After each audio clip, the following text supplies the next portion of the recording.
हर लोग यही कहता है कि लोग उदंड है, ये कोई नहीं कहता है कि हम उदंड है। पूरी दुनिया में शोध तो किया जा रहा है। कल नुक्कड़ सभा होता है, अपना नुक्कड़ सभा में बहुत सारे भाई मिलते हैं, टाइप ऑफ प्रश्न पूछते हैं, वैरायटी ऑफ प्रश्न, क्वालिटी ऑफ प्रश्न। आए उधर से 3-4 बटन खुला हुआ पूछते हैं, अच्छा आप लोगों को कुछ फायदा नहीं है तो करते काहे है? अब उनको बताइए कि आपको क्या फायदा है, फायदा किस तरह का है।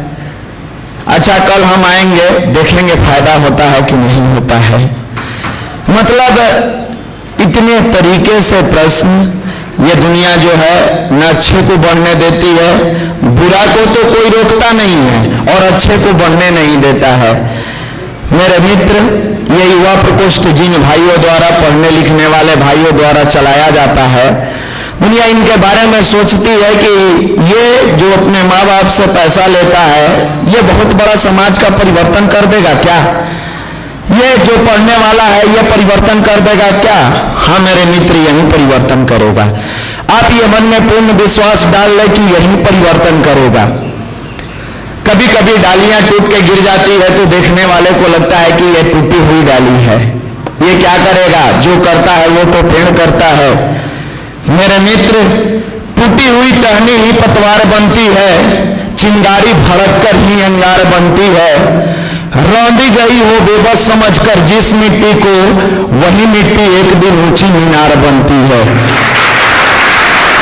दुनिया को लगता है कि ये साधारण तरीके का है नहीं। जिसको ये समझते हैं कि साधारण सा युवा है, यही एक दिन भारत के इतिहास को बदल के रख देगा। आप इत्मीनान से इस महाकाल के चलाए गए चक्र की परिवर्तन की बेला में अपने आप को जोड़कर सही रास्ते पर चलने का मद्दा पैदा कर लो। फिर इंसान के अंदर इंसानियत आएगी और गुरुवर का जो विचार था धरती पर स्वर्ग का अवतरण अपने आप होता चला जाएगा। आज देखने में तो साधारण सा एक मुठ्ठी युवा लगता है, लेकिन इसी युवा के द्वारा बिहार की धरती पटना पर 22 से 24 जगहों पर संस्कारशाला चलाया जाता है, जहां के 100 बच्चों को गुरुवार को सम्मानित किया गया। आप देखिए, उन बच्चों को सम्मान मिला जिनको लोग छूने से कतराते थे, जिनको लोग देखकर किनारे हो जाते थे, जिनको देखते ही लोग कहते थे अरे ये तो झुग्गी झोपड़ी का बच्चा है, इसके पिताजी तो शराब पी के डूबे रहते हैं, हटो। लोग रोड से हटाने का प्रयास करते थे, निगाहों के सामने से हटाने का प्रयास करते थे। वो बच्चे मैट्रिक में अच्छी क्वालिटी का नंबर लाकर, अच्छे रैंक लाकर आज युवा प्रकोष्ठ उन बच्चों को सम्मानित किया और पूरे न्यूज मीडिया कवरेज किया। ये क्या है? ये परिवर्तन की बेला है। आज जो बड़े बड़े घराने के लड़के, जिसको हर समय पैसा मिल रहा है, हर मंथ पैसा आ रहा है, वो 72%, 74%, 80% नंबर नहीं लाया, लेकिन वही चीज है, बेबस समझी गई हो जिस मिट्टी को, रौंदी गई हो बेबस समझकर जिस मिट्टी को, वही मिट्टी एक दिन ऊंची मीनार बनती है। जिस लड़के को दुनिया वालों ने नजरों से गिराकर समझता था ये गिरा गुजरा है, झुग्गी झोपड़ी का बच्चा है, उसी ने ऊंची मीनार बनाकर 80% से 90% नंबर लाया। ये क्या है? समाज के परिवर्तन की बेला है। आप माने या ना माने, अगर परिस्थिति के अनुसार एक्सेप्ट करके आप उस रास्ते पर चलने का प्रयास करते हैं तो आपकी भी इतिहास में नाम होगी, वरना कौन कहां से आया था, क्या करता था, कोई पूछने वाला नहीं है, कोई जानने वाला नहीं है और कोई समझाने वाला नहीं है। क्योंकि आप जहां बैठते हैं, मैं बार बार कहता हूं, ये साधारण छत नहीं है, ये परिवर्तन की बेला के महाकाल की गोद है, ये परम वंदनीय माता जी के आंचल का छां है, जहां पे व्यक्ति आता तो है अंगड़ बन के। आपने लोहे के टूटे फूटे चीजों को कबाड़ी में देखा होगा, वो अनगढ़ों सा दिखता है, लेकिन उसी टूटे फूटे लोहा को अगर अच्छी कंपनी में, महिंद्रा के, टाटा के, टोयोटा के कंपनी में भेजते हैं तो वही टूटी हुई लोहा महिंद्रा में जाकर स्कॉर्पियो बनती है, टाटा में जाकर सफारी बनती है, टोयोटा में जाकर अनेकों प्रकार की गाड़ियां बनती है। जिस युवा को दुनिया कहती है ये लफुआ लफंदर है, ये रास्ते चलते गलत तरीके से ट्रीट करता है, अगर परम पूज्य गुरुदेव परम वंदनीय माता जी की गोद में आकर बैठता है और नियमित 15 से 20 मिनट, मिनिमम 20 मिनट मेडिटेशन करता है तो यही लड़का एक दिन पदाधिकारी बनता है। दुनिया देख के दंग रह जाती है, दुनिया को लगता है कि यह आश्चर्य है, लेकिन इसका परमात्मा के साथ एकाकार होना, इसके कर्म फलों की सिद्धांत जब आती है इसके सामने तो दुनिया की निगाहों में यह चमत्कार नजर आता है, जबकि मेरे नेत्र इसके कर्मों की कमाई है। क्रिया तथा उसके विपरीत प्रतिक्रिया बराबर तथा विपरीत दिशा में होती है। हमें विश्वास नहीं होता क्या ऐसा होता होगा। बार बार हम जिक्र करते हैं, हर संडे को गुरुवर लिखे थे गायत्री के सूर्योपस्थान किताब में कि बेटे आने वाले समय में अगर जो सूर्य की साधना नहीं करेगा, जो गायत्री मंत्र की साधना नहीं करेगा, उसकी स्थिति उसी प्रकार होगी जैसे भारी तूफान और चक्रवात आने पर बड़े बड़े समुद्र में जहाज डूब जाया करते हैं। बड़े बड़े जहाज समुद्र में डूब जाया करते हैं, लेकिन उस विकट परिस्थिति में भी एक छोटा फूल ऊपर तैरता हुआ नजर आता है। गुरुवर ने कब लिखा गायत्री का सूर्योपस्थान किताब? हम 2014 में जब उनकी बातों को बार बार सोचते थे तो हमने देखा कि रियल में लिखा गया है कि सूर्य की साधना करते हुए अगर व्यक्ति ईमानदारी से अपने कदमों को आगे नहीं बढ़ाएगा तो बड़े बड़े जहाज डूब जाएंगे। आप देखें उठाकर इतिहास, भारत का बहुत बड़ा बड़ा जहाज 2014 में डूब गया। वो राजनेता की बात हो या आपके इंडस्ट्रियलिस्ट की बात हो, आप देखिए उसको, वो सारे जहाज डूब गए, लेकिन छोटा सा व्यक्ति जो अपने आप को सूर्य की साधना करते हुए व्यक्ति से जोड़कर, भगवान से जोड़कर सही कर्म करता रहा, आज भारत का प्रधानमंत्री बन गया। यह है सूर्य की साधना की ताकत। साधारण तरीका से जुड़ने वाले व्यक्ति के अंदर असाधारण प्रतिभा पैदा करती है। हम आप दुर्भाग्य है कि दुनिया की हर चीज के बारे में शोध करते हैं, लेकिन मेरे पास क्या है ये मुझे पता नहीं। सब चीज पर हमारी शोध चलती है, दुनिया की जितनी चीजें हैं हर चीज पर मेरा शोध है, लेकिन हम क्या है मुझे नहीं पता। टीवी में क्या है पता है, टेलीविजन पर भारत में क्या हलचल हो रही है ये भी पता है, मेरे अंदर क्या हलचल हो रहा है ये नहीं पता है। यही व्यक्ति एक दिन अपने आप को डाइवर्ट करता है और डाइवर्ट करने के बाद उस जगह पर पहुंच जाता है जहां से न ये अपने बारे में सोच पाता है न समाज के बारे में सोच पाता है। मेरे मित्र, आप यहां आते हैं, बार बार एक ही चीज बताया जाता है कि आपको अच्छा बनाने की प्रेरणा दी जाती है। लघुता से प्रभुता मिले, प्रभुता से प्रभु दूरी, चिट्टी शक्कर ले चले हाथी के सिर धूरी।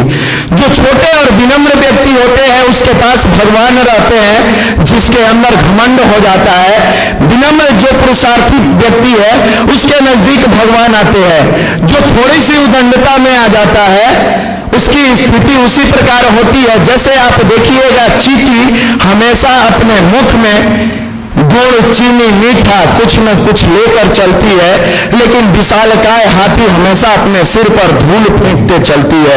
लिखा गया है लघुता से प्रभुता मिले, प्रभुता से प्रभु दूरी। विनम्र बनने पर भगवान का दर्शन होता है और घमंडी बनने पर भगवान आपसे दूर होते चले जाते हैं। चिट्टी शक्कर ले चले हाथी के सिर दूरी। छोटी सी चिट्टी अपने सिर पर शक्कर गुड़ लेकर चलती है और विशालकाय हाथी मिट्टी को फेंक के चलती है। ये भगवान द्वारा आपके अंदर डालने का प्रयास किया जाता है। थोड़ी सी उदंडता आएगी, आप देखिए थोड़ा सा उदंड हुआ है, उसके रहन सहन कार्य गतिविधियां सब कुछ डाइवर्ट है। पढ़ते हैं, पढ़ने का प्रयास करते हैं, पढ़ाई नहीं हो पाता है। आए किस लिए है? पढ़ाई करने। करते क्या है? पढ़ाई छोड़ के बाकी सब चीज करते हैं। आए हैं पढ़ने के लिए लेकिन करते वही है, उसको छोड़ के बाकी जो कहिए। सिनेमा देखते हैं, 2-3 को देख लेते हैं, मौका मिलता है तो रातों में 2-3 घंटा मोबाइल में डाल के देख लेते हैं। कर रहे हैं, क्या कर रहे हैं? तैयारी। किस चीज की तैयारी? बैंक की, रेलवे की। IIT IITian बनना है, बन के करिएगा क्या? करिएगा क्या? देश का सेवा करेंगे। अपनी सेवा आज तक आपने किया? IIT का ख्वाब देख लिया कभी? 8 घंटा पढ़ाई की आपने? बैंक के PO का आपने ख्वाब देखा, 8 से 10 घंटा पढ़ाई की? जो अपनी सेवा नहीं कर सकता है वो देश की सेवा कभी भी नहीं कर सकता है। जो अपनी सेवा करता है वही देश की सेवा करता है। मेरे मित्र, हर संडे को बुलाने का उद्देश्य एक है कि हमारे ऊपर का मैल तो सर्फ से साफ हो जाता है, लेकिन हमारे अंदर का मैल साफ करने का जो विज्ञान है उसी का नाम गायत्री महामंत्र है, उसी का नाम मेडिटेशन है। हमारे अंदर जो मैल भर दिया है, हमारे विचारों में जो प्रदूषण भर दिया है, इस प्रदूषण को जो ठीक करता है उसी का नाम गायत्री महामंत्र है। और जिस युवा के बारे में दुनिया कहती है डाइवर्ट है, आप इतिहास उठाकर देखें, यही युवा इतिहास बदल के रखा है। वो चाहे स्वामी विवेकानंद हो, भगत सिंह हो, तत्या टोपे हो, खुद्दीराम बोस हो, चंद्रशेखर आजाद हो, जितने भी इतिहास को आपने उलट के पढ़िएगा, यही युवा इतिहास को बदलता है।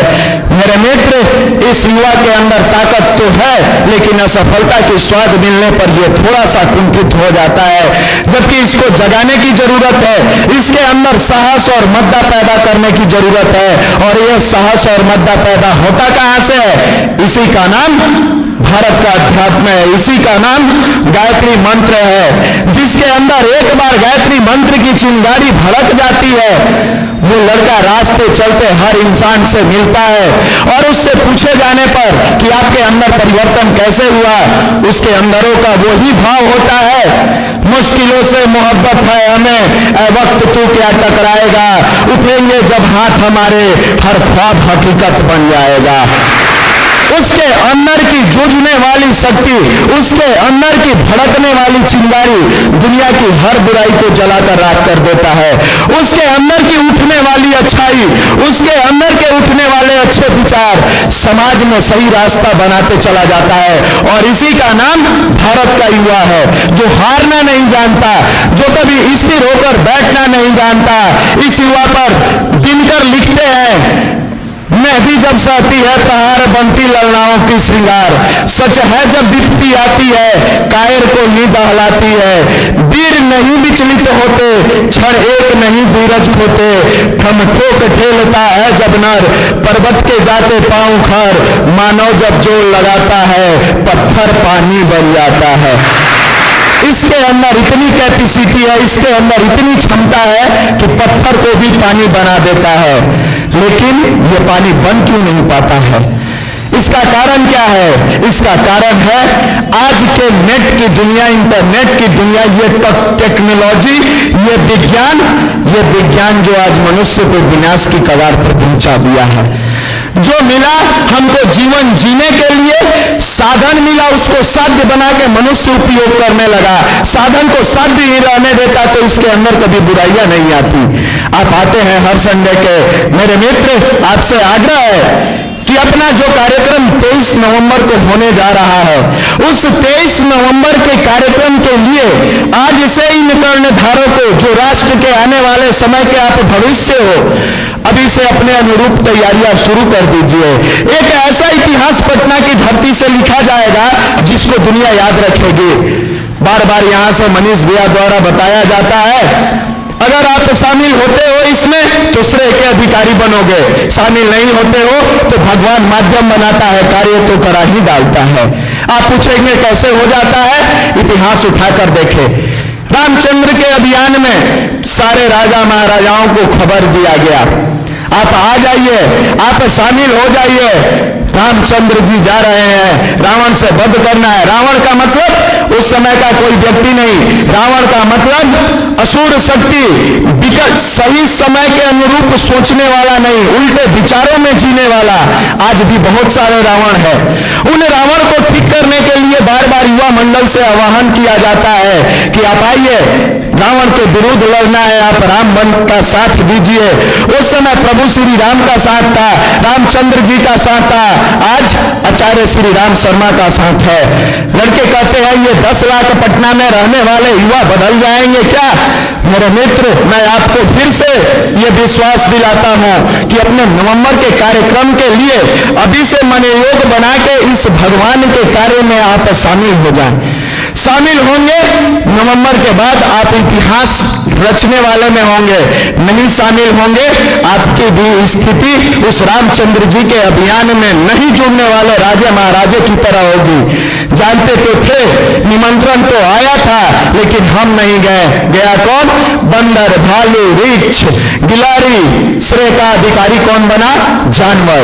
ये राजा महाराजाओं का मिट्टी पलीत हुआ, और ये बंदर भालू जैसे लोग जिन्होंने जिस भाव से काम किया, किसी के मन में था मेरा एसएससी हो जाता, वो भी हुआ। किसी के मन में था मेरा बैंक पीओ होता, वो भी हुआ। किसी का मन में था मैं आईआईटी इंजीनियर बनता। देखिए उस समय का आईआईटीएन नल नील थे, उस समय के उनकी इच्छा थी कि मैं आईआईटीएन बन जाता, नल नील को मिला। निस्वार्थ भाव से जुड़ने वाला व्यक्ति क्या खाली रहा?